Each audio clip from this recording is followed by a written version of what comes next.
मोदी शाह देखते रह गए। वसुंधरा राजे ने एक झटके में पलट दी सारी बाजी, दे दी दिल्ली तक सबसे बड़ी टेंशन। सांसदों के भी छूट गए पसीने, देना पड़ गया इस्तीफा। राजस्थान में महारानी की ताकत ने उड़ाए मोदी सरकार के होश। शेखावत भी देखते रह गए। राजे के समर्थकों में दिखा जबरदस्त जोश। महंत से नहीं हुआ बर्दाश्त तो कह दी ये बड़ी बात। मोदी ने कर ली नड्डा से चर्चा। राजस्थान में बच गया राजे के नाम का डंका। हो गया पक्का, नहीं चलेगा राज्य के सिवा किसी और का प्रदेश में सिक्का। बालकनाथ का फूटा गुस्सा। इधर मोदी सरकार संसद के शीतकालीन सत्र में लगी हुई थी कि उधर वसुंधरा राजे ने मोदी शाह को 440 वोट का झटका दे दिया है, जिसके बाद राजस्थान से लेकर दिल्ली तक सियासी भूचाल आ गया। बालकनाथ सोच भी नहीं सके, राजे ने एक झटके में राजस्थान की सारी बाजी पलट कर रख दी। सिंधिया भी समझाते रह गए, लेकिन बुआ वसुंधरा राजे ने किसी की एक नहीं मानी और पासा ऐसा फेंका कि सियासी बिसात को सुलझाने में दिग्गजों के पसीने छूट गए। इतना ही नहीं, वसुंधरा राजे ने वो काम कर दिखाया है जिसके बाद सोच सोच कर मोदी के सांसदों के पसीने छूटे हुए हैं। यहाँ तक कि ये हालत है कि कई सांसदों ने तो राज्य को ताकत कम करने के लिए अपनी सांसदी से इस्तीफा दे दिया है, जिसके बाद से राजस्थान की सियासी तपिश गर्म हो चली है। उन सांसदों के बारे में आपको बताते हैं, लेकिन उससे पहले राज्य से जुड़ी एक और बड़ा अपडेट आपको बता देते हैं। दरअसल जब से राजस्थान में बीजेपी ने पूर्ण बहुमत से चुनाव जीता है, तब से वसुंधरा राजे ने अपनी ताकत से मोदी सरकार की कुर्सी हिलाने में लगी हुई है।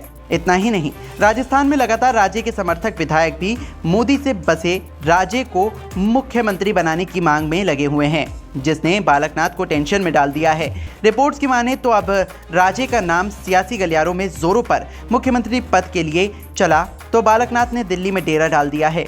ऐसे कयास लगाए जाने लगे हैं कि बालकनाथ मुख्यमंत्री पद को संभाल सकते हैं, लेकिन उधर दिल्ली में बालकनाथ थे तो इधर राजस्थान से ही राजे ने ऐसा पैगाम भेजा कि बालकनाथ भी परेशान हो गए। बता दें कि जयपुर में राजे ने सबसे बड़ा ब्रह्मास्त्र चला है। साथ ही प्रेशर पॉलिटिक्स से मोदी के चहेते सांसदों की टेंशन बढ़ा दी है। रिपोर्ट्स की माने तो राजस्थान सीएम को लेकर दिल्ली में बैठकों का दौर शुरू हो चुका है। जेपी नड्डा ने पीएम नरेंद्र मोदी से मुख्यमंत्री चयन को लेकर चर्चा की है। पीएम से नड्डा की मुलाकात के बाद अब राजस्थान सीएम पर फैसले की प्रक्रिया आगे बढ़ने की संभावना है। इससे पहले राजस्थान प्रभारी अरुण सिंह और प्रदेश अध्यक्ष सीपी जोशी ने केंद्रीय मंत्री अमित शाह से मुलाकात की थी। उधर मुलाकातों का दौर जारी था। इधर राजस्थान में बहुमत मिलने के बाद मुख्यमंत्री पद को लेकर जयपुर में पूर्व मुख्यमंत्री वसुंधरा राजे ने शक्ति प्रदर्शन कर दिखाया। एक ओर जहां 70 विधायकों ने राजे से मुलाकात की, तो वहीं दूसरी ओर प्रदेश अध्यक्ष सीपी जोशी से 26 विधायक मिल चुके हैं। इनमें से 8 विधायक ऐसे हैं जो दोनों नेताओं के पास गए थे। मंगलवार को वसुंधरा के समर्थक कालीचरण सर्राफ ने दावा किया कि वसुंधरा के घर 70 विधायक गए थे। सियासी जानकारों का ऐसा मानना है कि बीजेपी ऐसे नेता को सत्ता की कमान सौंपना चाहती है जो भविष्य की सियासत में पार्टी के लिए उपयोगी साबित हो सके। इसके अलावा पार्टी ऐसे नेता को सीएम पद के लिए तवज्जो देना चाहती है जो पार्टी की रीति और नीति को खामोशी से लागू कर सके। राजस्थान में जिस तरह विपक्ष ने दलित, आदिवासी और ओबीसी को लेकर नैरेटिव सेट कर रही थी, उसके चलते बीजेपी पर भी दबाव है, क्योंकि लोकसभा चुनाव में महज 6 महीने का वक्त बचा है। बीजेपी के लिए 2024 का चुनाव काफी अहम माना जा रहा है, जिसके लिहाज से ही सीएम तय होना है।